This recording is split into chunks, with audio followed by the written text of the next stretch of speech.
औज़ुबिल्लाहि मिनश्शैतानिर्रजीम बिस्मिल्लाहिर्रहमानिर्रहीम अवमन कान मैतन फअहयैनाहु वजअलना लहु नूरन यमशि बिही फिन्नासि कमन मसलुहु फिज़्ज़ुलुमाति लैसा बिखारिजिम मिन्हा कज़ालिका ज़ुय्यिना लिलकाफ़िरीन मा कानू यामलून। और क्या वो शख्स जो मुर्दा था फिर हमने उसे ज़िंदा किया और हमने उसके लिए एक रोशनी बना दी जिसके साथ वो लोगों में चलता है। इस शख्स की तरह हो सकता है जो अंधेरों में है और उससे निकलने वाला नहीं है। इसी तरह काफिरों के लिए खुशनुमा बना दिए गए जो वो अमल करते थे। सूरत अल-अनाम आया 122। इस आयत का शान नुज़ूल देखते हैं। ये आयत दो ख़ास आदमियों के बारे में नाजिल हुई। फिर उन दो आदमियों के तय्युन में सैयद इब्ने अब्बास से नकल किया है कि वजअलना लहु नूरा से हमज़ा बिन अब्दुल मुत्तलिब रसूलुल्लाह सल्लल्लाहु अलैहि वसल्लम के चचा मुराद हैं और मसलुहु फिज़्ज़ुलुमाती से अबू जहल मुराद हैं। वाक़या पेश आया था कि अबू जहल ने एक मरतबा आप सल्लल्लाहु अलैहि वसल्लम पर घोड़े की लीद फेंक दी थी। हमज़ा रज़ी अल्लाह ताला को इसका पता चला जो शिकार करके हाथ में कमान लिए हुए आ रहे थे और अभी तक इस्लाम कबूल नहीं किया था। अबू जहल की हरकत का इल्म हुआ तो गुस्से में बिफर गए और अबू जहल के पास आकर उनके सर पर कमान दे मारी। वो आजिज़ी करने लगा और कहने लगा, तुम देखते नहीं कि ये कैसा दीन है कि हमें बेवकूफ़ बनाते हैं, हमारे माबूदों को बुरा कहते हैं और हमारे बाप दादा के मुखालिफ हैं। इस पर हमज़ा रज़ी अल्लाह ताला ने फरमाया, तुमसे बढ़कर बेवकूफ़ कौन होगा, तुम अल्लाह को छोड़कर बुतों की इबादत करते हो। फिर उन्होंने उसी वक्त अशहदु अल्ला इलाहा इल्लल्लाह व अशहदु अन्ना मुहम्मदन अब्दुहु व रसूलुहु पढ़कर इस्लाम कबूल कर लिया। इस पर यह आयत करीमा अवमन काना मैतन फअहयैनाहु नाजिल हुई।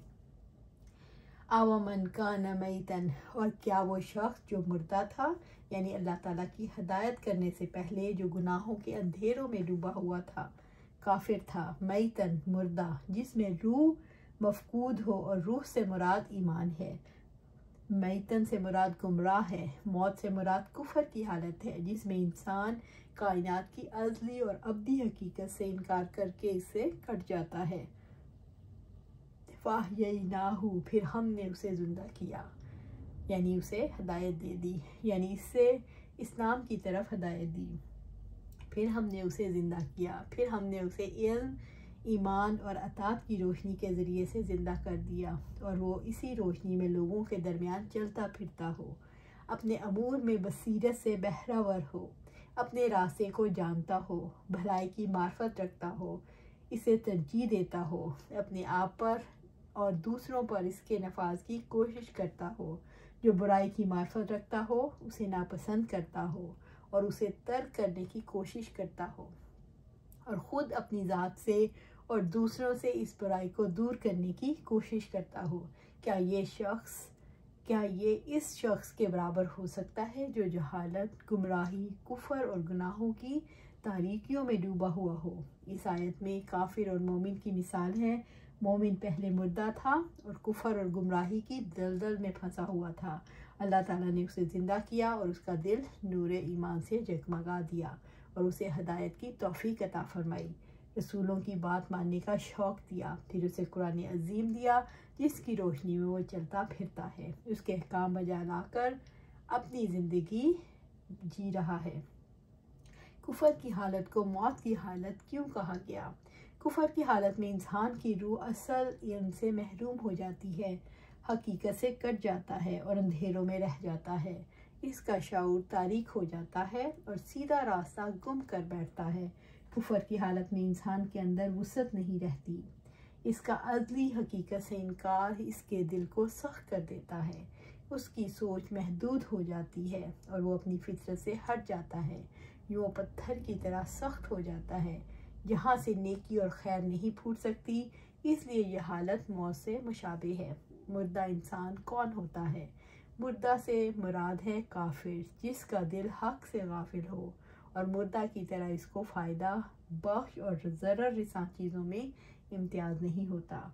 काफिर को मुर्दा इंसान कहा गया। वो इंसान मुर्दा है जो हदायत की रोशनी से महरूम हो। इंसान जब कुफर करता है तो दरअसल सबसे बड़ी सच्चाई यानी अल्लाह सुब्हाना ताला की ज़ात का इनकार करता है। इसकी कुव्वतें और सलाहतें जो सच्चाई का एतराफ़ करने के लिए दी गई थी बेकार होकर ख़त्म हो जाती हैं। ऐसा इंसान कभी कायनात से भी आहंग नहीं हो सकता, क्योंकि कायनात की और इंसान की फितरत एक है। अपनी फितरत से हटकर वो कायनात की फितरत का भी इनकार करता है। यूँ वो एक गैर मौसर और फितरतन मुर्दा इंसान बन जाता है। मुर्दा आदमी वहम और तासुब में फंसा होता है। उसके जहन में सीधे और सच्चे हक़ाइक़ नहीं आते। उसके जहन पर पहले से मौजूद ख़यालात मुखातिब रहते हैं, इसलिए सच्चाई का एतराफ़ नहीं कर सकता। वो अंधेरे में भटकता है, जो ज़िंदा होते हुए भी मुर्दा इंसान बन जाता है। ईमान किसे कहते हैं? ईमान इस कायनात की असल कुव्वत का यकीन करने और उसके साथ जुड़ जाने को कहते हैं। ईमान दरअसल नूर है जो इंसान की आंखें खोल देता है, जिससे इंसान असल हकीकत का इदराक हासिल करता है। इसे अपनी हकीकत, अपनी ज़िंदगी की हकीकत और ज़मीन पर होने वाले वाक़यात की हकीकत, इस ज़मीन पर जारी तरीक़ाकार की हकीकत को समझ जाता है। ईमान से कैसे ज़िंदगी मिलती है?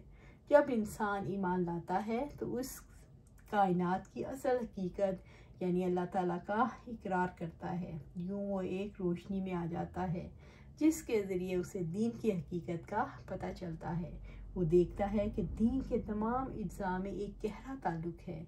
यह अज्जा एक जिस्म की तरह है जो ज़िंदा है। इंसान पर अपनी हकीकत वाज़ेह होती है, यूँ उसकी ज़ात की हकीकत ज़िंदा हो जाती है। इस पर ज़मीन पर होने वाले वाक़यात की हकीकत वाज़ेह होती है, तो ये वाक़यात ज़िंदा हो जाते हैं। इस पर सच्चाई वाज़ेह होती है और हर मामले में, हर वाक़े में सच्चाई के रास्ते को पा लेता है। यूँ उसके दिल में सच्चाई ज़िंदा हो जाती है। इंसान अल्लाह ताला की सुन्नत को अपने इर्द गिर्द जारी देखने लगता है तो अल्लाह ताला की ये सुन्नत उसके लिए ज़िंदा हो जाती है। वो अपने माहौल में अल्लाह ताला के इरादों को मालूम कर लेता है, ख्वाह वो छुपे हुए हों या ज़ाहिर हों। वो इर्द गिर्द रूनुमा होने वाले वाक़यात को, इनके अंजाम को किताबुल्लाह से अख़ज़ करता है। यह उसके लिए माहौल में ज़िंदगी और हरकत पैदा हो जाती है। यूँ सब कुछ जो कुछ इंसान की ज़ात में है, कायनात में है, माहौल में है, ईमान की वजह से उसके लिए ज़िंदगी बन जाता है। इसलिए ईमान को अल्लाह ताला ने ज़िंदगी करार दिया है। अल्लाह ताला की नज़र में वो शख्स ज़िंदा है जिसको हदायत की रोशनी पेश की गई और उसने कबूल कर लिया। इसे सच्चाई पहचानने में देर नहीं लगी। सच्चाई उसके लिए ऐसी रोशन हकीकत बन गई जिसकी रोशनी में वो खुद चलता है और दूसरों को चलाता है। यही हरकत उसकी ज़िंदगी है। वजअलना लहू नूरन यमशी बिही फिन्नास, और हमने उसके लिए एक रोशनी बना दी जिसके साथ वो लोगों में चलता है।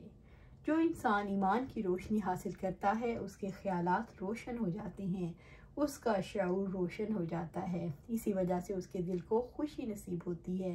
वो अपने हालात से खुश और अपने अंजाम पर मुतमईन होता है। उसके दिल के इत्मीनान और खुशी का ताल्लुक़ उसके रवैये में भी ज़ाहिर होता है। उसके दिल से रोशनी की लहर उठती है तो वो गुमराहों को रास्ता दिखाता है, खौफज़दा इंसानों को इत्मीनान दिलाता है, भूखों को खाना खिलाता है, गुलामों और कैदियों को आज़ाद करता है और दूसरों से रहा करवाने की कोशिश करता है।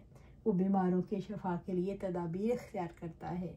वो बेसहारों के लिए सहारा बनता है। वो अल्लाह ताला से बेताल्लुक़ लोगों का ताल्लुक़ बहाल करवाता है। वो इंसानियत तक अल्लाह का पैगाम पहुंचाता है। इस पैगाम को पहुंचाने के लिए वो सारे मादी असबाब फ्राहम करता है। कभी वो पैगाम रसानी के लिए, उसकी तालीम के लिए मराकिज़ कायम करता है, बाकायदा सिस्टम बनाता है या उसका हिस्सा बनता है। कभी वो पैगाम की तरवीज व अशात के लिए नए नए रास्ते तलाश करता है। वो ऐसे तमाम अफराद को इकट्ठा करता है और उन्हें जोड़ने की कोशिश करता है जिनके दिल रोशन हो गए हों, और उस रोशनी को बढ़ाने और फैलाने के इंतज़ामात करता है। इंसान ईमान की रोशनी पाकर काफ़िला ईमान के साथ जुड़ जाता है। यूँ मोमिन ताल्लुकात का एक ख़जाना हासिल कर लेता है। वो एक ऐसे काफ़िले में शामिल हो जाता है जिसकी जड़ें पूरी इंसानी तारीख़ में फैली हुई हैं। उसके लिए माजी के राब्ते यानी रसूलों और ईमान वालों से ताल्लुक़ रोशन हो जाता है। वो हाल की ज़िंदगी के साथ साथ माजी में भी ताल्लुक़ कायम करके माजी को अपने लिए ज़िंदा कर लेता है।